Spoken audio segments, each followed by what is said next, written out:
আমি সে সব ব্যবস্থা করে রেখেছি। এখন চলো ভেতরে চলো। পাঁচিল কি এখনই ভাঙবি ঝিলিক? তার চাইতে বাড়ির সবাই একসঙ্গে হলে, মানে সবাই মিলে বাড়ির মাঝখানের এই পাঁচিলটা ভাঙলে আরো ভালো লাগতো না?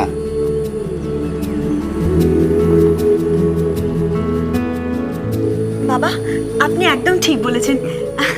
ঝিলিক শোন না, দেখ এতদিন ধরে তো পাঁচিলটা ছিলই, আর দুটো দিন অপেক্ষা কর, দুদিনের মধ্যেই একটা ভালো দিন পেয়ে যাব।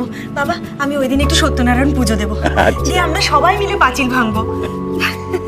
বাহ, এ তো খুব ভালো কথা। জেঠি, তুমি রাজি তো?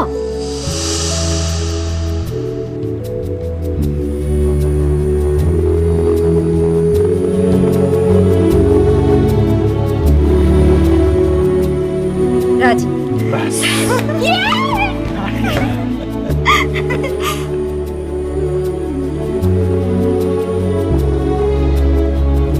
চলো চলো এখন ভেতরে। আচ্ছা ঝিলিক, তুই কি দিদিভাইকে এখানেই দাঁড় করিয়ে রাখবি নাকি? দিদিভাই ভেতরে চলো, আমি তোমার জন্য শরবত বানিয়ে নিয়ে আসছি। কোনো দরকার নেই, আমি সেই সব ব্যবস্থা অনেক আগে থেকে করে রেখেছি। পাকা বুড়ি, দেখছেন দাদা, ওরা এই ব্যবস্থাও নাকি করা হয়ে গেছে। আচ্ছা বেশ, দিদিভাই ভেতরে চলো। চলো চলো।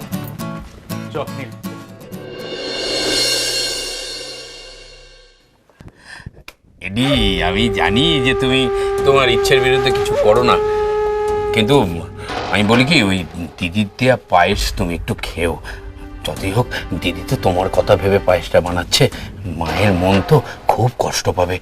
এমনিতে অন্ধ মানুষ, নাচার মানুষ, এটা এটা উচিত হবে না এডি। খুব খুব কষ্ট পাবে দিদি।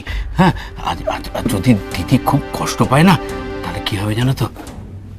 নরম মন তো, দিদির কিন্তু ঝিলিকের কথা মনে পড়ে যেতে পারে। হ্যাঁ, আর দেখো, ঝিলিকের কথা মনে পড়ে গেলে তোমার ক্ষতি তো। তাই ঝিলিকের কথা মনে পড়া যদি আটকাতে চাও। রিন্টু, রিন্টু, রিন্টু ঘরে আছিস রে? রিন্টু, রিন্টু, রিন্টু এই ঘরে আছিস? কি হয়েছে কি? আমি এখানে। এখানে এখানে আছিস? খুব খুব রেগে আছিস না আমার উপরে? হ্যাঁ হ্যাঁ হ্যাঁ রে, খুব রেগে রেগে আছিস না? গলা শুনেই আমি বুঝতে পেরেছি খুব রেগে আছিস। এই দেখ, আমি আমি আমি তোর জন্য কি বানিয়ে এনেছি দেখ। এই দেখ, তোর তোর সব থেকে প্রিয় খাবার পায়েস। নে নে, খা, নে। কি দরকার ছিল কষ্ট করে সব বানানো? কি যে বলিস, তুই পায়েস খেতে কত ভালোবাসতিস বলতো? হ্যাঁ, তোর মনে আছে? কোথায় তুই? হ্যাঁ, তোর তোর ছোটবেলার কথা মনে আছে? হ্যাঁ রে, সেই ফ্রিজে আমি পায়েস বানিয়ে রেখে দিতাম, আর তুই সমস্ত পায়েস চেটে পুটে খেয়ে নি ফ্রিজে আবার বাটিটা রেখে দিতিস। আর আমি যখন বলতাম পায়েস রেখেছিলাম, কি খেয়েছে, তুই তখন বলতিস আমি তো খাইনি, এদিকে তো সারা মুখে পায়েস লেগে। আমি আর তৃপ্তি মাসি কি হাসতাম, তোর মনে আছে? রিন্টু, চুপ করে আছিস কেন বাবা? তুই তো জানিস, তুই একটু হাসলে, তুই একটু কথা বললে আমার আমার সব কষ্ট ঠিক হয়ে যায়। একটু আমার সাথে কথা বল না। হে রিন্টু, কথা বল না আমার সাথে একটু। হ্যাঁ, আমার আমার সাথে একটু কথা বল। আমি তো তোর গলাটা বদলে যাওয়ার পরে কখনো তোর গলাটা শুনিনি রে, কখনো। এখন খুব গম্ভীর হয়ে গেছিস তাই না? হ্যাঁ রে, খুব গম্ভীর হয়ে গেছিস।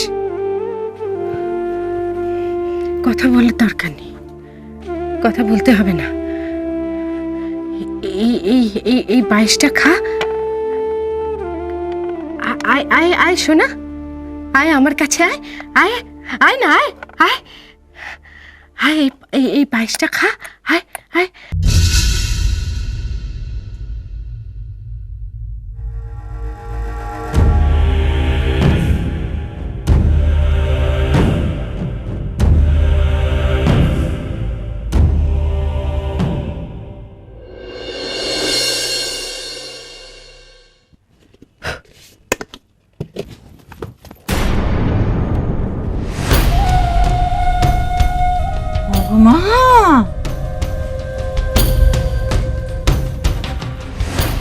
বিদিশা,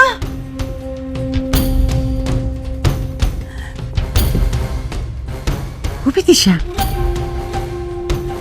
মান ভাঙলো তাহলে? এবারে আবার ফিরে এলি বলো? মন বললো তাই চলে এলাম। তাই তাই তাই, বোন বললো তাহলে? তবে নীলও বললো বটে। নীল? সেই ছেলের বুদ্ধি দেখি আজকাল তোমার বুদ্ধির উপর দিয়ে চলছে গো। জানো পিসমুনি, ওর বুদ্ধিটা কিন্তু খাসা। ও কি বললো? বললো মা দেখো, দুম করে ওই বাড়ি ছেড়ে চলে এসেছি, হকের পাওনাটা তো পাওয়া হয়ে গেছে, উপরিটাই বা ছাড়ি কেন? উপরিটা তো পেয়ে গেছি, এখন যদি এই বাড়িতে এসে থাকি তাহলে ভালো হয় না? নতুন করে আবার অধিকার জমাতে হবে বলো? তাছাড়া আর কি পিসিমণি, নীল তলিয়ে ভাবলো বলেই তো, তাই না? ও বললো দেখো, ওই বাড়ি তো আর মেজো কাকের নামে হয়নি, ছেলেকের নামেও হয়নি, দাদুর নামেই আছে।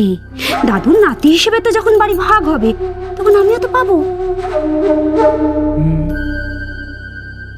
আমিও তো সেই আশাতে আছি। পিসিমণি কিছু বললে? না না না না, কই কি বললুম, কই কি? ও হ্যাঁ, আমি বলছিলাম যে তোমার ছেলের তো একেবারে পাকা বুদ্ধি হয়ে গেছে গো বিদিশা, একেবারে উকিলের বুদ্ধি। হ্যাঁ, হবে নাই বা কেন? 3 পুরুষ উকিল, বংশের ধারা যাবে কোথায়? তবে কি বলতো পিসিমণি, ঝিলিকও কিন্তু কম বুদ্ধি ধরে না। নইলে রাস্তায় তো ফ্যাঁ ফ্যাঁ করে ঘুরে বেড়াতো, বুদ্ধি না থাকলে মিসেস রায়চৌধুরীর মতন অত বড় লোকের বাড়িতে গিয়ে ঘাঁটি গেড়ে বসতে পারে বলো? কায়দা করে কথার মার প্যাচে ফেলে বাড়িটা বিক্রির হাত থেকে তো বাঁচালো। ওই যে বললুম, উকিলের বুদ্ধি এই বংশের। তুমি যে কি বলো না পিসিমণি, তোমার কথা শুনে লোকে ভাববে নীলের মতন ঝিলিকের 3 পুরুষও উকিল। ওই কি বলতে গিয়ে কি বললুম, আমি কি বললুম? না, আমি বলছিলুম যে এই বাড়িতে আছে তো না, অনেক দিন আছে, তুই দেখতে দেখতে দেখতে দেখতে শিখে গেছে, ওর মাথাতেও একটু একটু ঢুকে গেছে, বুঝলে? দূর বাবা, ভালো লাগে না, যেখানে যাও সেখানে শুধু খালি ঝিলিকের নাম গান করছে। ভাবলাম এই ঘরে এসে হয়তো কানে একটু অন্য হাওয়া লাগবে, তা তো নয়, তোমরাও। আচ্ছা, এই বাড়িতে আমার কথা ভাবার কি কারো একটা সময় নেই? কেউ কি তোমরা ভাববে না? ও বাবা, ফুলকির হলো কি? এদিকে আয়, এদিকে আয়। কি গো পিসিমণি, কি হলো ওর? বিদিশা, বিরহ যাতনা গো, বিরহ যাতনা। মানে?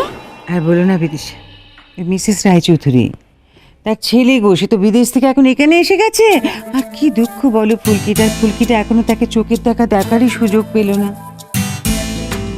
কি কষ্ট। ও তাই বুঝি? মিসেস রায়চৌধুরীর ছেলে বুঝি ওর মনে ধরেছে?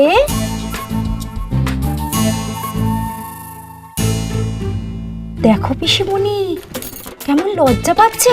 এই এদিকে আয়, বস। কি রে, তাহলে শেষ পর্যন্ত তোর সেই স্বপ্নের রাজকুমারকে তুই খুঁজে পেলি বল? বাবা, কত কথাই না বলতিস, আমার বরে 10টা গাড়ি, 20টা বাড়ি, আরো কত কি থাকবে। হ্যাঁ, এতদিনে পেলি তাহলে? ধুর, পেলাম আর কই জেঠি, বলো পাওয়ার চেষ্টা করছি। আকাশের চাঁদকে ছোঁয়া কি আর যেমন তেমন কথা? তবে আমিও ফুলকি, স্বপ্ন আমার জীবনে সত্যি হয়। এখন তো এই দেখো না, সারাটা দিন 24টা ঘন্টা ওই এক ভেজর ওই ছেলের কথাই ভাবছি, ছেলের কথা। দেখিস বাবা ফুলকি, এত নাম নিচ্ছিস বেচারার, সে যেন আবার বিষম না খায়।